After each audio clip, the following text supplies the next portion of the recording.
In this tutorial, we will be looking at the critical hit system and how it damages and destroys components. Whenever weapons fire strikes an unarmored section of a battle mech, there's a chance that a critical hit will be applied. The possibility of this happening is based off of a series of percentages, with there being a 58% chance of no critical hit, 25% for a single crit, 14% for 2 crits, and 3% for 3 crits. It is important to note that the multiple critical hits are treated as separate events and can have different targets and are not multiplied together into a single large hit. Also, some weapons cause multiple chances for critical hits to occur. For example, hit-scan weapons such as lasers actually do their damage in a series of small chunks over the duration of the burn time, and LBX autocannons have several small pellets instead of a single shot.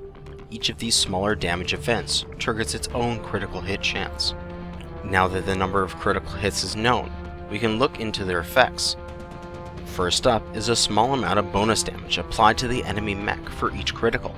This is referred to as critical damage transfer, and is equal to 15% of the damage event that caused the crit, times the quantity of crits. This is the primary reason why crit-seeking weapons, such as machine guns and LBX cannons, are so effective at dealing damage against exposed internals. Next, it will deal damage to a random component within that section.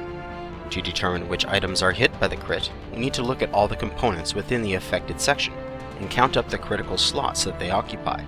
Critical slots from weapons, ammo, equipment, engines, and fixed components, such as actuators, hips, shoulders, gyros, etc., are included, while slots from endosteel, ferrofibrous, case, and empty slots are not.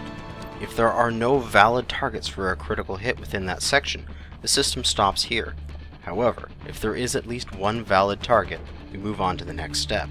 For each critical hit, a random roll is used to determine which critical slot it is hitting. Note that the roll is based on the amount of slots and not on the count of equipment. This means that components that span multiple critical slots will have a proportionally larger chance to be hit.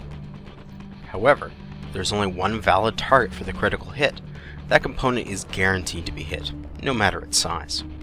Also, the roll for each crit is completely independent from each other, and may hit the same or different slots. Now that the slot that is taking the hit is known, damage equal to the event that caused the crit is applied to the component that occupies that slot. Each component has its own health pool, and if enough damage is applied, that component is destroyed and ceases to function.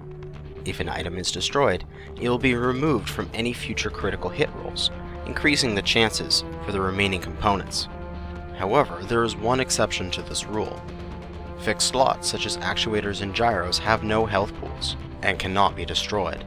Any critical hits that land on their slots have their damage effectively negated. Because of this, they serve as great critical hit buffers for any other equipment within the section. You can see the health of every item in the game by heading over to SmurfyNet and checking out the equipment page. Thank you for watching this tutorial. Good hunting!